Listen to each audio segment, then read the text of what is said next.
Muy buenas. Dentro del marco de la séptima Jornada Internacional de Investigación UNIEPA 2021, en donde celebramos nuestros 35 años, damos inicio a las conferencias internacionales. El doctor Pedro Flores, de la Universidad Mayor de San Marcos, con el tema Proceso de rendimiento académico con la identidad universitaria en argentinos, peruanos, mexicanos y costarricenses, considerando factores neurocientíficos. El doctor Flores, de formación profesional, es licenciado en Administración de Empresas, magíster en Administración de Empresas, magíster en Dirección y Gestión Comercial y doctor en Administración. Especialista en Gestión Administrativa, en Planeamiento Estratégico, Marketing Internacional y Habilidades Gerenciales.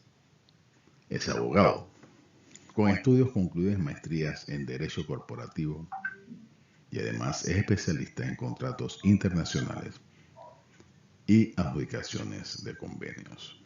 Ex miembro de la Comisión de Derechos Humanos del Colegio de Abogados de Lima, Ministerio de Justicia, con distintas capacitaciones en cursos, seminarios nacionales e internacionales y diplomados.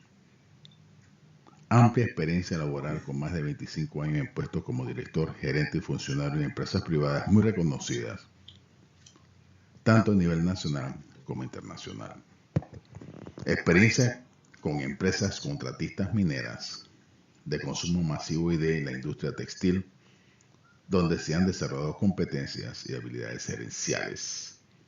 Experiencia profesional, académica como director de internacionalización y convenios, director de la Escuela Profesional de Administración, docente de reconocimiento nacional e internacional a nivel universitario, en pregrado y posgrado, investigador registrado en CONCITEC, RENACIT, investigaciones indexadas en revistas internacionales y proyectos de investigación en ejecución.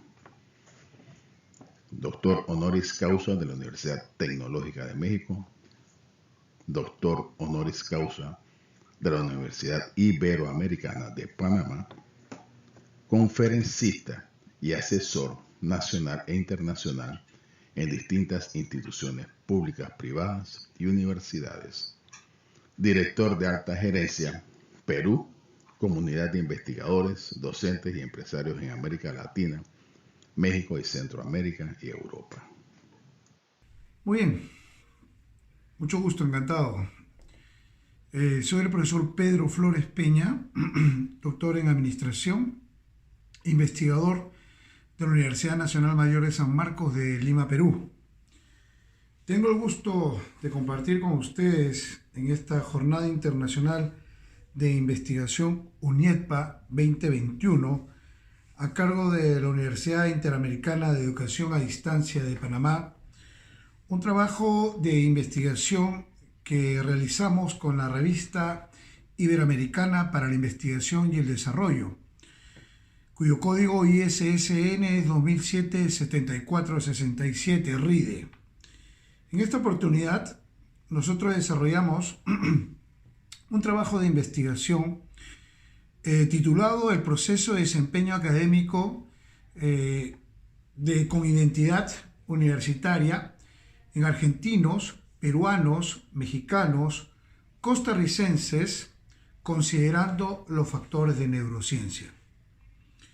Esta investigación se realizó con el apoyo y la colaboración en conjunto con investigadores de la Universidad de Tamaulipas en México, la Universidad de Guadalajara en México, la Universidad Nacional Rosario de Argentina, la Universidad Aguascalientes de México y la Universidad de Costa Rica, en Costa Rica, y la Universidad Nacional Mayor de San Marcos de Lima, Perú. Bueno, en términos generales, permítame por favor presentar un poco a modo de introducción a esta investigación. Hemos visto que como resultado del rendimiento académico que mantuvieron estudiantes en algunas universidades y su factor de riesgo hacia la ansiedad, es donde se considera a la neurociencia para el presente trabajo de esta investigación. ¿Cuál fue el objetivo de esta investigación? Fue identificar el rendimiento académico y los factores y habilidades pedagógicas bajo la identidad étnica universitaria de argentinos, peruanos, costarricenses y mexicanos, y por consiguiente la relación con la ansiedad. En términos generales, se analizó un total de 150 instrumentos con 1.500 estudiantes de estas universidades antes mencionadas, mediante un diseño observacional multicéntrico. Y fueron aplicados 2 instrumentos de medición en la escala de Medmar y de ansiedad de Hamilton, realizados bajo diferentes ambientes escolares de 6 universidades latinoamericanas. ¿En qué periodo fue? Esta investigación se ejecutó en el periodo 2018-2019, claro está, antes de la pandemia. Es muy probable que ahora los escenarios de ansiedad hayan cambiado y puede ser la materia de una continuidad a esta investigación. Bueno, los indicadores estadísticos que hemos trabajado sirvieron para medir las variables independientes y dependientes, tal como la morbilidad y el afectivo emocional, y hemos encontrado en términos introductorios algunos datos bastante interesantes dentro del ámbito pedagógico. Permítame en todo caso comentarles, entre los principales datos de las habilidades pedagógicas y psicosociales respecto al rendimiento académico, se encontraron muchos resultados bastante significantes. Había mucho comportamiento del grupo, por decirlo normal o casi normal, al 90%, mientras que el 10% en su desempeño demostraban cierto trastorno en este aspecto sobre el efecto académico y las habilidades psicosociales, que de una u otra forma estaban teniendo mucha influencia en el aprovechamiento académico, ¿correcto? Entonces, a razón de este marco introductorio, nosotros ya hemos visto algunos elementos claves y hemos considerado como una frase inicial de un autor, Caetano 2015, que habla de un concepto quizás bastante interesante para la materia de investigación, pero a la vez polémico. La región latinoamericana y caribeña muestra en la actualidad un gran déficit en el logro de una confluencia que derive en cursos de acción cooperativos acerca de los grandes temas de la agenda global y regional. Fíjense, ya Caetano en el año 2015 habla que Latinoamérica y el Caribe ya estamos cayendo en un déficit en esos cursos de acción entre los factores de cooperación social, familiar, hacia el desempeño académico. Ahora, esto definitivamente se debe a factores de riesgo, como la familia. Familias que vienen no debidamente constituidas, que de pronto son matrimonios que están separados, etc. El perfil humano, donde ya se evalúa mucho el temperamento de estos alumnos, quizás algunos temperamentos un poco más adecuables, flexibles, y esto también tiene que ver mucho con el perfil escolar, con los objetivos y lineamientos que las instituciones buscan tener como parte de una etapa previa al sector universitario.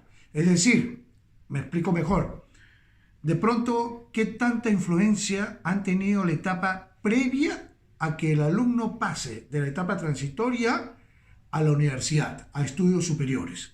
¿Correcto? La responsabilidad educativa, que también tiene que ver mucho con el aporte del núcleo familiar, institucional y por ende de la parte académica, los docentes y los administrativos. Y bueno, esto tiene que ver mucho al final con la salud estudiantil de cada uno de ellos. Bueno, luego de este preámbulo ya realizamos nosotros ya algunos trabajos. Hubo una investigación del Ministerio de Educación en Perú, donde fíjense, ya hay unos datos bastante alarmantes que se han podido usar en esta materia de investigación, donde existen ya un alto porcentaje de problemas de acoso. Esta situación se puede, y la voy a resumir de la siguiente forma con las siguientes cifras. Dice, 54% de escolares entrevistados a escala nacional entre el 2007 y el 2010 declaró haber sufrido agresiones diversas.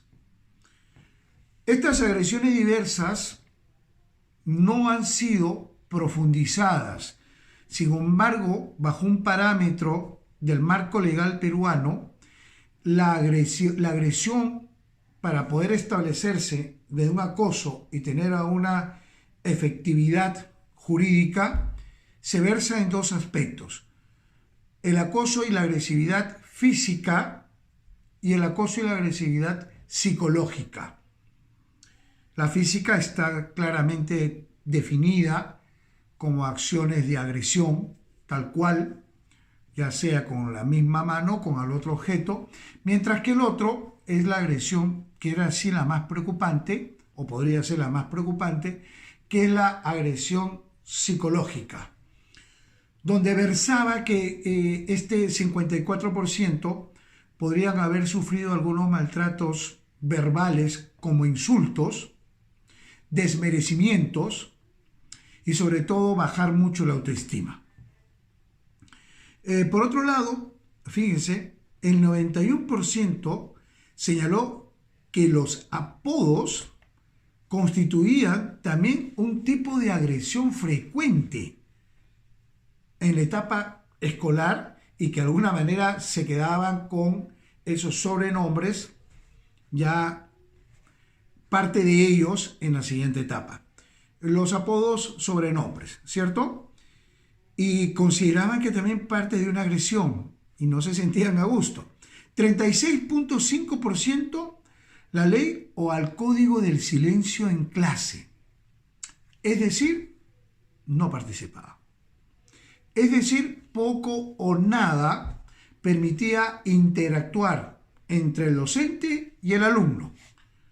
Lo único que ellos mantenían era una postura de estar en clases, quizás estar prestando atención o a la vez no participar activamente. El 64% de los compañeros de clase fueron testigos de estas agresiones, pero ojo con esto, optaron por no defender a los agredidos. O sea, fíjense, el bullying, ¿no? Pero esta cifra que estoy tocando, que es el 64%, en pocas palabras, no lo defendían, no hacían nada, indiferencia total. Otra cifra también alarmante, los maestros, ojo, se abstuvieron de intervenir, 34.2%. Es decir, de esos actos violentos que presenciaban frecuentemente, ellos no es que lo ignoraban, sino que de pronto tenían el conocimiento, lo veían, pero no intervenían, que eso era lo más grave.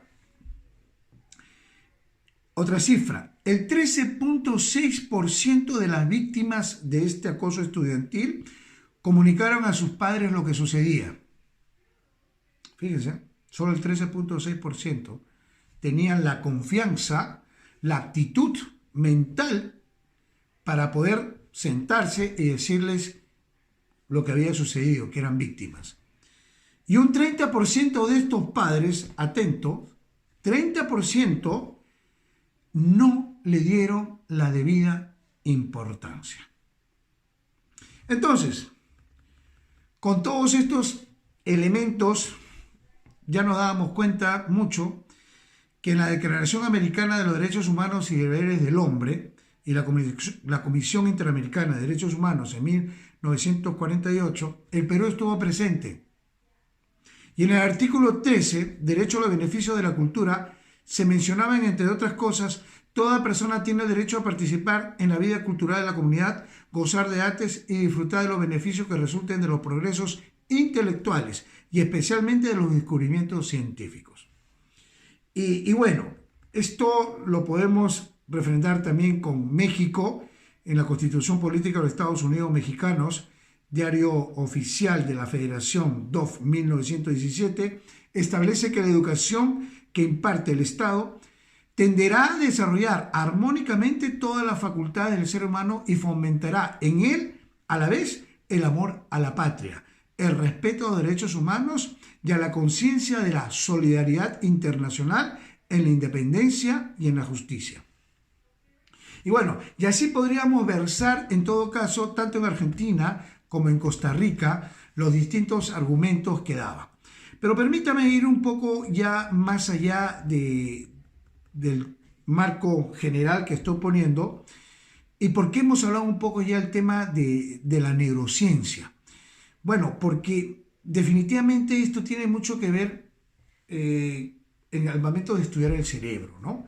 Al momento de poder entender ese cerebro emocional, ese cerebro lógico y ese cerebro reptiliano que de una otra forma también manifiestan el comportamiento con factores influenciadores como la familia, el ambiente escolar, para tener un comportamiento y una predisposición hacia el desempeño académico.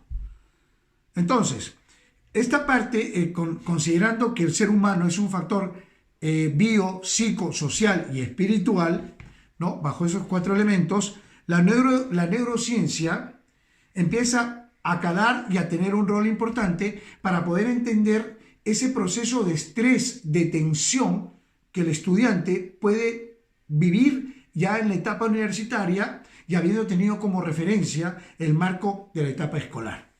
Entonces, cuando hemos visto ese trabajo de los distintos elementos de la parte neurocientífica, nos hemos dado cuenta que definitivamente hay ya elementos desafiantes para poder comprender al cerebro. Son inmensos en realidad, ¿no? Podríamos estar hablando de una revolución microscópica, óptica, impulsada por sorprendentes avances dentro de el aspecto etiquetado molecular, por ejemplo, ¿no?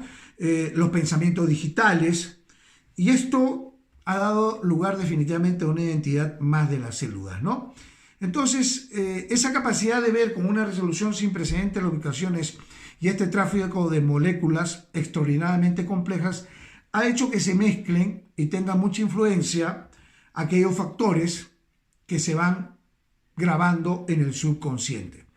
Entonces, el movimiento de la mente y el cerebro, miren lo que dicen acá un artículo de Sidney Terrence, el año 2011, el movimiento de la mente y el cerebro, la educación, también conocido como la neuroeducación, está ganando un impulso como campo de investigación. Entonces, ya ha habido una materia de investigación con respecto a cómo va trabajando la neurociencia en el sector de educación. Y eso es justamente lo que hemos visto. ¿Cuál es la sociedad que hemos trabajado? Mente, cerebro, educación. Y esos 3 elementos de mente, cerebro, educación, debidamente relacionados, traen consigo, lógicamente, la relación de la educación y la neurociencia. Entonces, es aquí, en este momento, donde las habilidades socioemocionales tienen como parte sustancial la experiencia de los alumnos, esa experiencia familiar, esa experiencia influenciada por factores culturales. Recordemos que la cultura trae consigo las costumbres, las creencias y los valores del tema étnico. Entonces, al momento de evaluar estos factores étnicos de Argentina, de Costa Rica, de México, de Perú, nos dimos cuenta que definitivamente había un bagaje de temas culturales, por ejemplo, de temas familiares que influenciaban en este aspecto del desarrollo académico. Entonces, todas estas habilidades socioemocionales que pasan, lógicamente, también tenía que verse y evaluarse al profesor, porque no solamente era el desempeño tal cual del alumno, sino también qué tanta facilidad, empatía y acercamiento podía llegar el docente hacia sus alumnos. Entonces, ahí tenemos una serie de experiencias que hemos trabajado.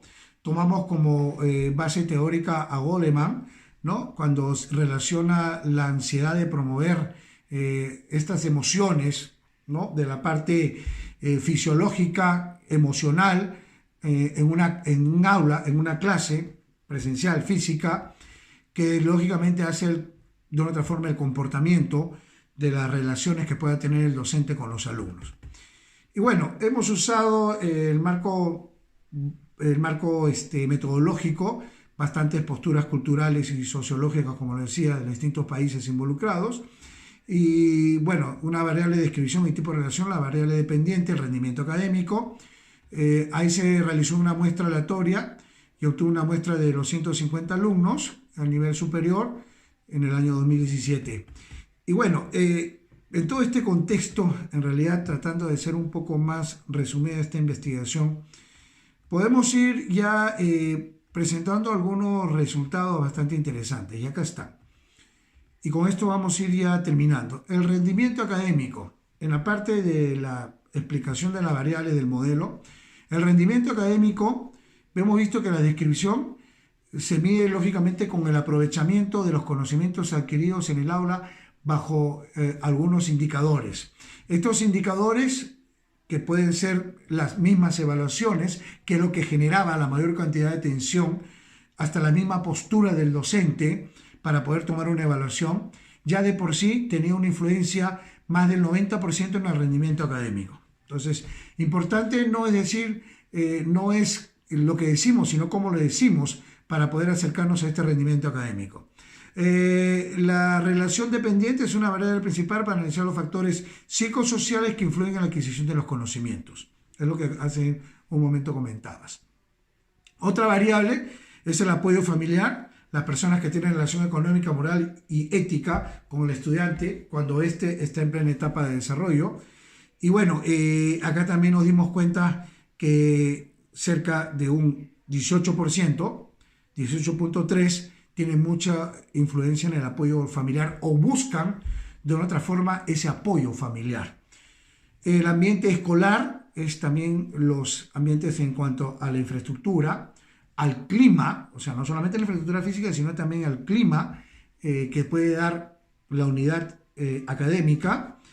Y hemos visto el desarrollo, que eso también contribuye un poco al desarrollo emocional. Ahí estamos hablando, son 8.3%. La ansiedad psíquica está relacionada a la conducta de algún estado, una actitud asertiva, pasiva, agresiva, que se manifiesta lógicamente en la ansiedad.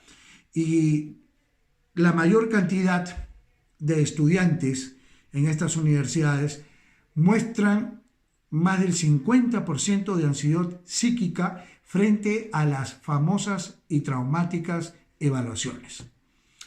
Lo cual definitivamente lleva a una reflexión, y con esto ya vamos terminando, que esta ansiedad psíquica se puede soslayar en la manera que no veamos en forma traumática una evaluación. Factores sociales, familiares, culturales, influyen en el rendimiento académico, y esto permitirá que el alumno,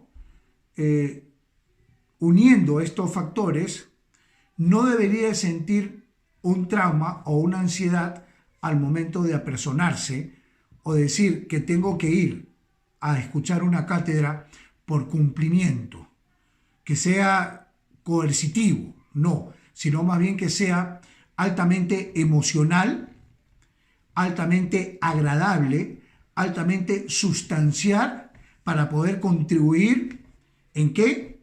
En realmente un rendimiento académico acorde con el objetivo esperado. Y que no solamente se vea el tema alumno, evaluación, nota.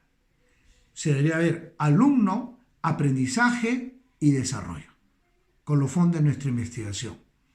Estimados amigos de la Universidad Interamericana de Educación a Distancia, UNEDPA, de Panamá, ha sido un gusto poder compartir con ustedes estos minutos, que en realidad en esta investigación podría ser más recalcitrante algunos otros temas, pero sin embargo con este pequeño o este puntual aporte que le hemos dado dentro de esta investigación en estas universidades, esperamos que podamos haber contribuido en algo en esta jornada de investigación UNEDPA 2021.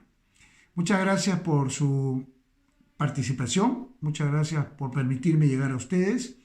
Desde Lima, Perú, soy el doctor Pedro Flores Peña, Universidad Nacional Mayor de San Marcos. Muchas gracias y hasta una nueva oportunidad.